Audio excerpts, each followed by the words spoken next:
താങ്കൾ നേരത്തെ പറയുകയുണ്ടായി RSSന് സൗകര്യമുള്ളപ്പോൾ ഈ കാര്യത്തിൽ മറുപടി പറയുമെന്ന്. RSSം ഈ സമൂഹത്തിൽ പ്രവർത്തിക്കുകയാണ്, സമൂഹത്തോട് ബാധ്യതപ്പെട്ട് പ്രവർത്തിക്കുന്ന ഒരു സംഘടനയാണ്. അതുകൊണ്ട് RSSന് സൗകര്യപ്പെടുമ്പോൾ എന്ന് പറഞ്ഞാൽ സമൂഹ ബാഹ്യമായി എന്തും സ്വയം തീരുമാനിക്കുന്നതിനനുസരിച്ച് പ്രവർത്തിക്കാൻ കഴിയുന്ന ഒരു സംവിധാനം എന്നാണ് പറയുന്നത്, താങ്കൾ പറഞ്ഞു വെക്കുന്നത്.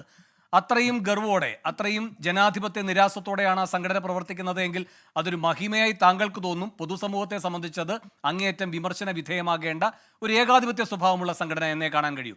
അതവിടെ നിൽക്കട്ടെ. എൻ്റെ ചോദ്യം, ഇനി അങ്ങ് പറയുന്നത് പോലെയാണ് RSS എങ്കിൽ ശരി, ഈ ജാവദേക്കർ അങ്ങനെയല്ലല്ലോ, നിങ്ങളുടെ കൂട്ടത്തിലുള്ള ആളല്ലേ. EP-യുമായി ബന്ധപ്പെട്ട കൂടിക്കാഴ്ചയുടെ വിവരങ്ങൾ EP വിശദീകരിക്കുകയുണ്ടായില്ലേ? എന്തേ ജാവദേക്കർ ആ കാര്യത്തിൽ ഈ നിമിഷവും മൗനം പാലിക്കുന്നു? അതിന്റെ നിലപാടെന്താ? ജാവദേക്കറിന് സൗകര്യമുള്ളപ്പോൾ ജാവദേക്കർ പറയുമെന്നാ?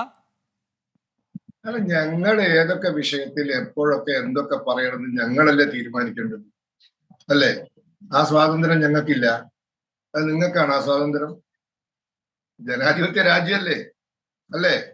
ഞങ്ങൾക്കും ഇല്ല ജനാധിപത്യ അവകാശങ്ങൾ. ഇപ്പൊ ഈ വിഷയത്തിൽ ഇങ്ങനെ നിങ്ങൾക്ക് പ്രതികരിക്കാൻ കഴിയുന്നത് നിങ്ങളുടെ സൗകര്യമല്ല, നമ്മൾ നിലനിർത്തിയിരിക്കുന്ന ഒരു സംവിധാനത്തിന്റെ ജനാധിപത്യ സ്വഭാവമാണ്. അതിന്റെ ആനുകൂല്യമാണ് ശ്രീ പത്മനാഭൻ ഇപ്പോൾ പറ്റുന്നത്, അല്ലേ? അല്ലേ? അല്ലേ? ഞാനൊന്ന് പറഞ്ഞോട്ടെ. ഈ സാമൂഹ്യ ബോധവും സമൂഹത്തോടുള്ള ഉത്തരവാദിത്വമൊന്നും RSSനെയും BJP ഒന്നും നിങ്ങളാരും പഠിപ്പിക്കണ്ട. ജനം നന്നായി പഠിപ്പിച്ചല്ലോ.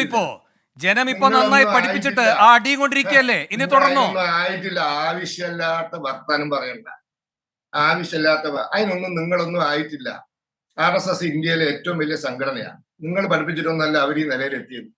BJP ഇന്ത്യയിലെ ഏറ്റവും വലിയ പൊളിറ്റിക്കൽ പാർട്ടിയാണ്. ഞങ്ങളെ സാമൂഹ്യ ബോധം പഠിപ്പിക്കുക. ഞങ്ങൾ ഒരു കാര്യത്തിൽ എപ്പോൾ പ്രതികരിക്കണമെന്ന് ഞങ്ങൾ തീരുമാനിക്കും. പിന്നെ എനിക്ക് ഈ UDF-കാരോട് ഒരു ചോദ്യം ചോദിക്കാൻ, ഈ ഇന്ത്യ മുന്നണിന്ന് എന്നാ CPM-നെ പുറത്താക്കുക നിങ്ങൾ? ഞങ്ങൾ അതിനു വേണ്ടി കാത്തിരിക്കും. അവർക്ക് സൗകര്യമുള്ളപ്പോൾ പുറത്താക്കിക്കോളും, അതാണ് അതിനുള്ള മറുപടി. അവർക്ക് സൗകര്യമുള്ളപ്പോൾ പുറത്താക്കിക്കോളും. ആ ഉത്തരം വേണുവാ പറയുന്നത്. അപ്പൊ ഈ ചർച്ച തന്നെ UDF-ന് വേണ്ടിയാ. വേണു ഈ ഉറഞ്ഞു തുള്ളുന്നൊക്കെ UDF-ന് വേണ്ടി. അതുകൊണ്ടാണ് എന്താ ഒരു വശത്തേക്ക് മാത്രം വേണ്ടി ഉത്തരം പറയുന്നത്? കോൺഗ്രസിന് വേണ്ടി. നിങ്ങൾ കോൺഗ്രസിന് വേണ്ടി ഉത്തരം താങ്കൾ ഇല്ലില്ല. ഈ വിഷയത്തിൽ ഞാൻ ചോദിച്ച ചോദ്യത്തിന് താങ്കൾ എടുത്തൊരു സമീപനമുണ്ട്. അതിൽ ആരെയും ചാരാതെ ഞാൻ തരുന്ന മറുപടിയാണ്. Conducting this discussion for Congress party. VP Sreepadmanabhan അവിടെ അങ്ങനെ പറഞ്ഞോട്ടെ.